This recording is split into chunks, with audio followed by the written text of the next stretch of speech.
बौने और मोची, बुक बॉक्स द्वारा पुनर्कथित।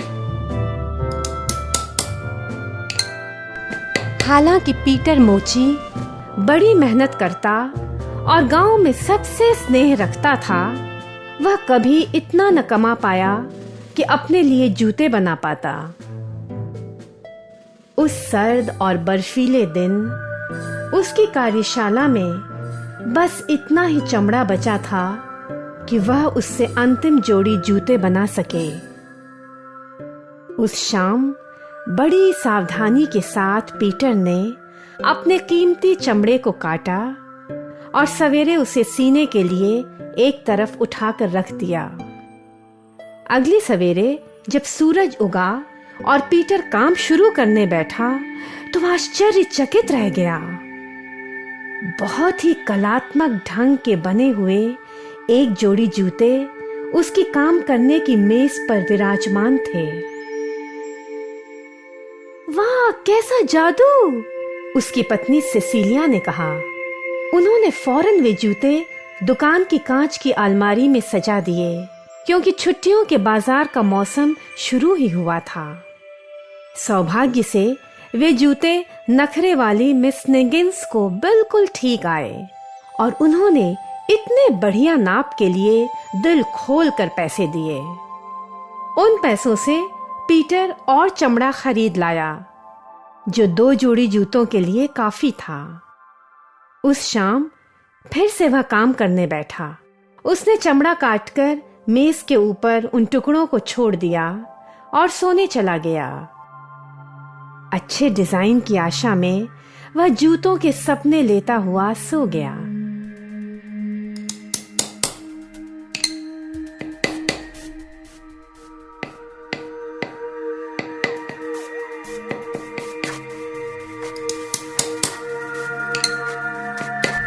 अगली सवेरे तड़के जब वह उठा, एक बार फिर उसकी नजरों के सामने सजे थे 2 जोड़ी खूबसूरत जूते।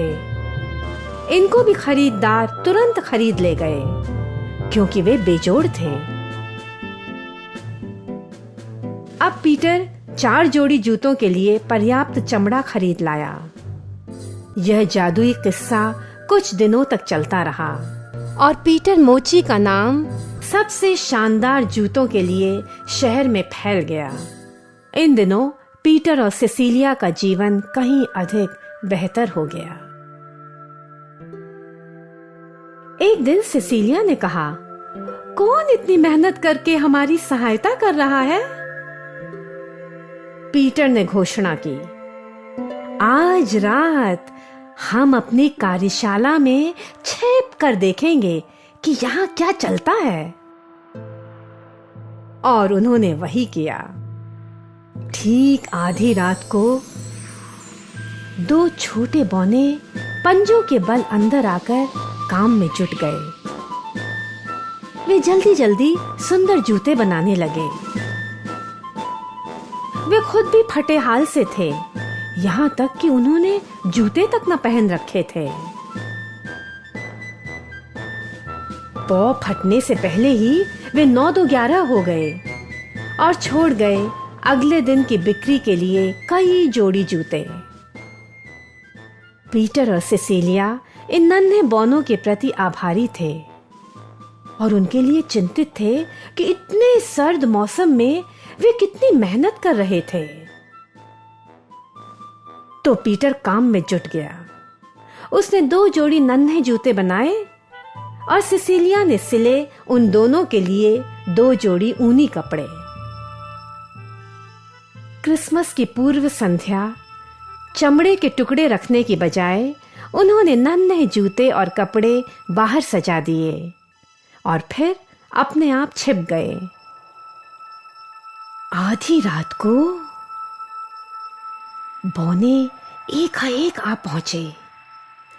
उन्होंने नया सामान देखा और पलक झपकते ही वे चीजें उनके नन्हे शरीरों पर सज रही थीं। वे इतने खुश हुए कि हंसते ही रहे और नाचते हुए खिड़की से बाहर चले गए, फिर कभी न दिखाई देने के लिए। पीटर हर रोज जूते बनाने का काम करता रहा। वह और सिसिलिया जीवन भर खुशहाल और संतुष्ट रहे, उन नन्हे बौनों की तरह।